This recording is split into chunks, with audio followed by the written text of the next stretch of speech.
नमस्कार दोस्तों, मैं शालिनी आपका अपने YouTube चैनल के आइडियल इंस्टीट्यूट पर स्वागत करती हूँ। तो दोस्तों, हम लोग पढ़ रहे थे स्वरों का विभाजन या स्वरों का वर्गीकरण। पिछले एक वीडियो में मैंने आपको स्वरों का वर्गीकरण बताया है, जिसमें आपको मैंने बताया मात्रा के आधार पर वर्गीकरण, ह्रस्व स्वर, दीर्घ स्वर और प्लुप्त स्वर।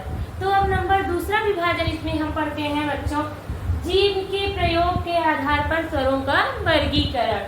तो जीभ के प्रयोग के आधार पर स्वरों को हम तीन भागों में बांटे हैं। नंबर एक है बच्चों, ये बहुत ही इम्पोर्टेंट है, एग्जाम में मध्य स्वर, पश्च स्वर, अग्र स्वर ऐसे करके क्वेश्चन बहुत पूछे जाते हैं, इसलिए इसको बहुत ध्यान से पढ़िएगा आप लोग। अग्र स्वर, तो ये पूछा जाएगा अग्र स्वर में कौन कौन से वर्ण आते हैं। तो अग्र स्वर में आपका क्या क्या आता है, ई ए। नेक्स्ट हमारा आएगा मध्य स्वर। तो मध्य स्वर में बच्चों सिर्फ एक आता है, वो है हमारा छोटा आ। नेक्स्ट आएगा पश्च स्वर। अब पूछेगा कि पश्च स्वर में कौन कौन से वर्ण आते हैं। तो बड़ा आ, छोटा ऊ, बड़ा ऊ, ओ आ। नेक्स्ट हमारा आता है तीसरा वर्गीकरण बच्चों, मुख द्वार के खुलने के आधार पर स्वरों का वर्गीकरण। मुख द्वार के खुलने के आधार पर स्वरों को चार भागों में बांटा गया है।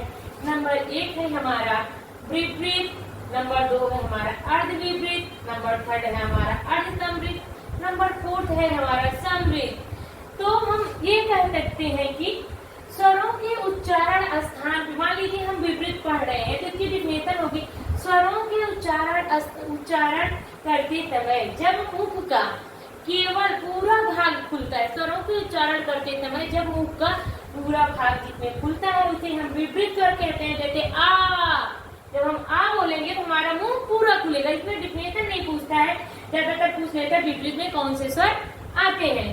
तो जिसमें पूरी तरीके से हमारा मुंह खुलता है उसे हम विपरीत स्वर कहते हैं। जब हम स्वरों का, जिन स्वरों के उच्चारण में मुख द्वार आधा खुलता है, हम क्या कहते हैं अर्ध विपरीत में जिन स्वरों के उच्चारण में मुख द्वार आधा खुलता है उन्हें हम अर्ध विपरीत स्वर कहते हैं। इसमें क्या क्या आता है, छोटा आ, ए, औ, ये तीन अक्षर इसमें आते हैं, आ, ए और औ। नेक्स्ट हमारा आता है अर्ध समृद्ध। अर्ध समृद्ध में बच्चों क्या होता है कि जिन स्वरों का उच्चारण करने पे मुख द्वार आधा बंद रहता है, ठीक, उन्हें हम अर्ध समृद्ध कहते हैं। इसमें ए और वो आते हैं।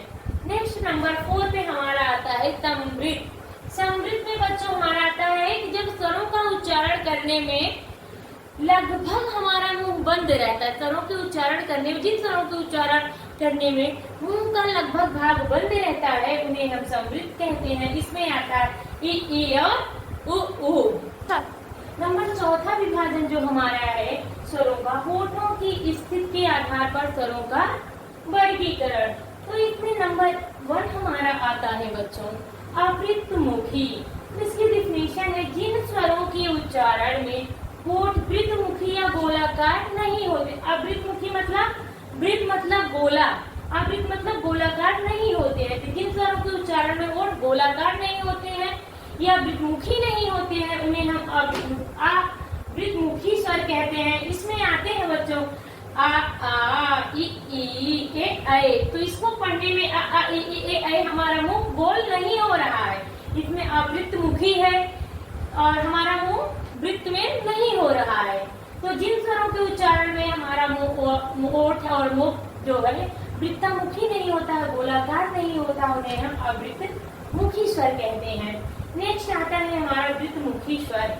जिन स्वरों के उच्चारण में ओठ वृत्तमुखी या गोलाकार होते हैं, वृत्तमुखी या गोलाकार होते हैं उन्हें हम वृत्तमुखी स्वर कहते हैं। इसमें आता है उ, ओ और आ।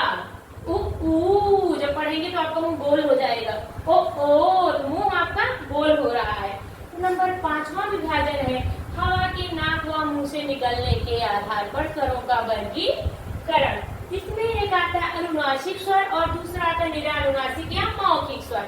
अनुनासिक में बच्चों क्या होता है कि जो स्वरों का हम उच्चारण करते हैं, जो हवा हमारे मुख से बाहर निकलती है, मुख के साथ साथ नाक के साथ, अनुनासिक में मुख के साथ साथ नाक से भी हवा निकलती है। इसमें आते हैं आ, ई, तो फिर निर्वाचित है तो मौखिक आती है, इसमें हवा केवल मुख से बाहर निकलती है, आ आ ई।